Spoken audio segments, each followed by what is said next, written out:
Design your own life. With Dimas Satya Lesmana. Subscribe, tekan tombol bel, share dan like videonya ya guys. Terima kasih. And proteins and salts in solution have a charge. When you drop them in solution, they have a negative or positive charge. So now when you begin to inhale and you begin to pull that cerebral spinal fluid up towards your brain and you accelerate those charged molecules, according to physics, when you accelerate a charged molecule, you create a invisible field called an inductance field. So now there's information going from your brain to your body and from your body to the brain all the time. But when you do this breath and you start accelerating those charged molecules, you create this inductance field moving in a certain direction, and all of a sudden, all that energy from those lower centers start moving up to the brain. If you do this properly and you have a little passion and you start moving this fluid, there'll come a moment where the sympathetic nervous system will switch on and merge with the parasympathetic nervous system. And when that happens, all of a sudden, all the energy you use to make a baby, all the energy you use to digest the meal, all the energy you use in a stress response, instead of it being released out chemically, it's being drawn up to the brain. All that energy goes right up into the limbic brain, and it hits a gland called the pineal gland. And the pineal gland is a very specific gland that makes serotonin and melatonin. And when that energy strikes that gland, all of a sudden it begins to produce very powerful metabolites, sister molecules. And all of a sudden now the brain becomes super lucid. And the brain waves that we start to measure are very, very high gamma brainwave patterns. Now the person is super conscious. Now there's more energy in the brain. And when that happens, whatever's happening between their ears becomes more real, and in a sense, they're having an orgasm in their brain. They're going into a state of ecstasy. Mm-hmm. So then you're transmuting anger, you're transmuting fear, you're transmuting guilt or suffering into pure energy. As well, too. Pain as well. And so then the liberation of that energy, all of a sudden from this center all the way to the top of the brain, begins to create a powerful polarity. Positive charge at the head, a negative charge at the tail, and the body becomes like a magnet.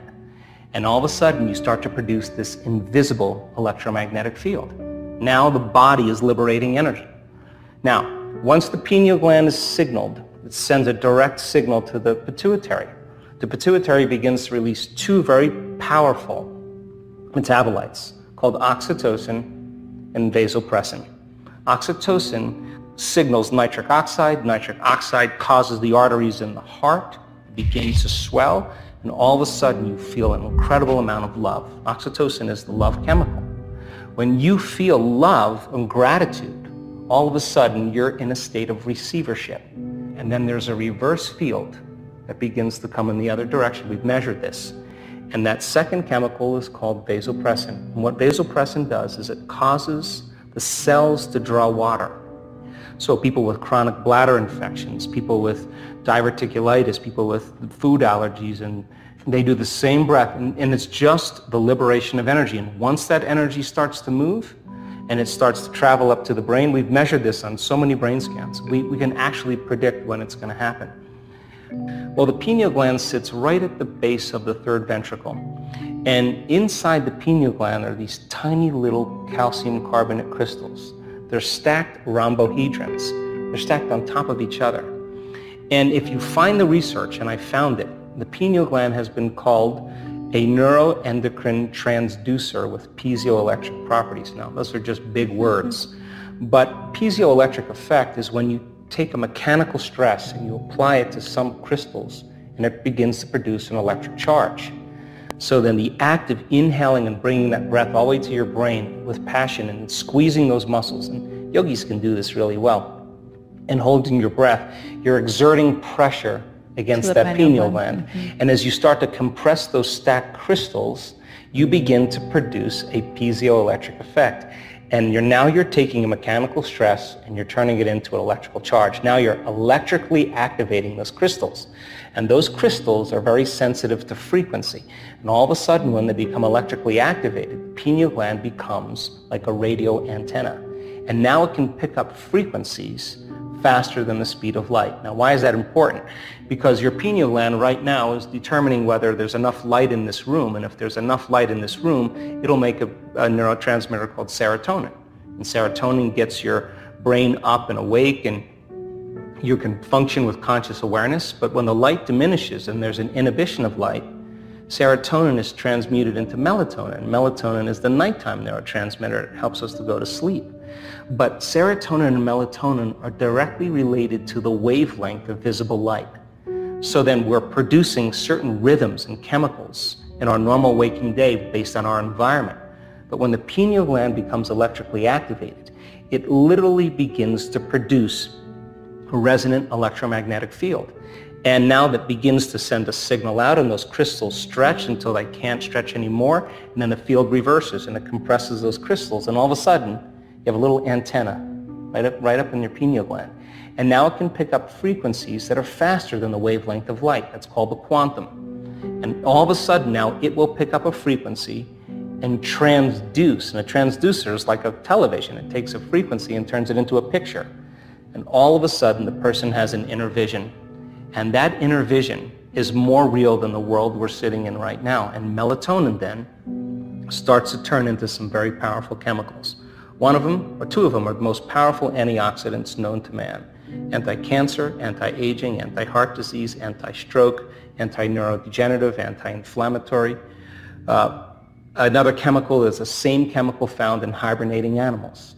No sex drive, no appetite, no preoccupation with the outer world. The inner world starts to become more real. The body moves into stasis. It's the same chemical where the caterpillar becomes the butterfly. Take the molecule, tweak it again. You have a benzodiazepine, fits in the same receptors.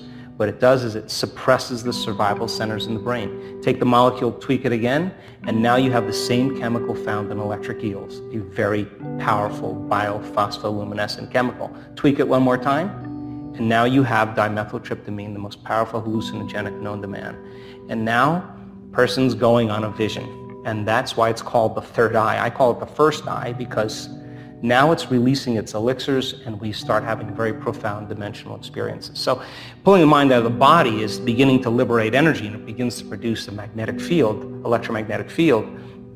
But when the latent systems switch on, now we're going to access information no longer from our three-dimensional reality.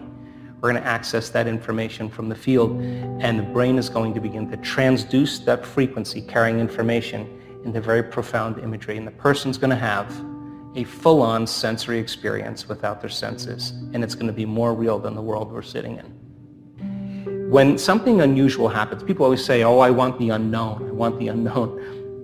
When the unknown comes, a lot of people aren't ready for it because it scares the living daylights out of them. You have one of two choices. In our brain scans, we've actually seen this. A person who gets afraid will move from that elegant state into a high beta brainwave state, a stress state, and they'll disconnect. They'll come back to their body and they'll lose the experience.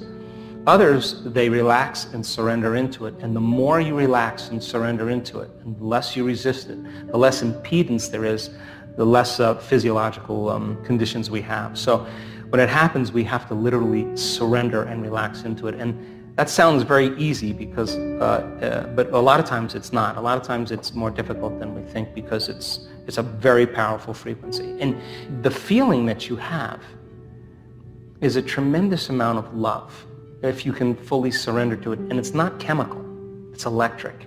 And you can feel it in every single cell of your body. That's the side effect of that we've seen is a biological upgrade. We've seen people's eczema, tumors, Parkinson's, rheumatoid arthritis, Hashimoto's syndrome, literally go away after one biological upgrade. All disease is lowering a frequency and an incoherent message. And you can say in that moment, when that latent system switches on and those microtubules start vibrating, you feel such a level of coherence and order. You feel connected to something greater that you want to have that experience again. And so then the next time you do that breath, you have more intention, you have more passion, and you're literally drawing that energy up into your brain. And literally, one woman said her brain scan was off the chart. She said, another one of these and I don't need a husband. I mean, she had so much energy in her brain. It was a full-on ecstatic experience. So people are doing it, and the side effect is that the body begins to change dramatically. if you could use the same muscles right now, contract the muscles you use for elimination, front and back, and you were to lift those muscles up, you would be lifting up your pelvic floor, your perineum. Those are the muscles we're going to use to contract the energy related to the first center. If you were to pull your abdomen in and touch your belly button to your spine, you would be contracting the second center, where you would begin to milk the energy out of the second center. If you contract your upper abdomen, now you're contracting the muscles that are related to that center. The act of inhaling through your nose while you contract those muscles, coupling those together, is the act of pulling that energy. Where do we want it to go? Right to the top of our head. So if you took your finger and you were to place it on the top of your head and work your finger now in there, and then take your finger away, if you can keep your attention there, where you place your attention is where you place your energy. So that's your target. So the idea then is to close your eyes and to inhale, and at the exact same time that you inhale, to lift those muscles up and in, and with the intention of pulling the mind out of the body and liberating energy, and pulling that energy all the way up into your brain. As you inhale, one slow, steady breath. Follow it from your perineum, through your lower abdomen, through your upper abdomen, through your chest, through your throat, through the brain, all the way to the top of your head. And when you get to the top of your head, hold your breath and now squeeze those muscles a little bit more and just pump that fluid up against the back of your brain and hold it. And then you exhale, relax, and feel. Now, in the beginning, when you learn anything, you have to practice it, and it's mechanical. But as you keep practicing, it'll become more intuitive and less step by step. It'll become one motion. So the act is inhale at the same time, perineum, lower abdomen, upper abdomen. And as you inhale, you follow that breath all the way up through your chest, through your throat. Keep inhaling through your brain to the top of your head. When you get to the top of your head, you'll drop your shoulders down, straighten your spine, squeeze those muscles a little bit more. Put your attention on the top of your head and just push that fluid a little bit, compressing the crystals of the pineal gland. Hold for a few seconds and then relax and feel it in your brain. Now, I would recommend when you do this to play some music that has no lyrics but has some drums or has some music that you can interpret as the movement of energy. If the energy strikes your brain, don't be afraid of it. It's just the liberation of energy. Let it happen. Take a moment, keep your eyes closed, and do it again. I would recommend 5 minutes in the beginning and work your way up to 10. Usually people who do it properly have a very significant amount of energy in their brain. We now know that this breath creates more brain coherence. It increases the amount of energy in the brain. It activates the autonomic nervous system. And our brain scans show that it stimulates the pineal gland. And those are all the important things to have a mystical experience.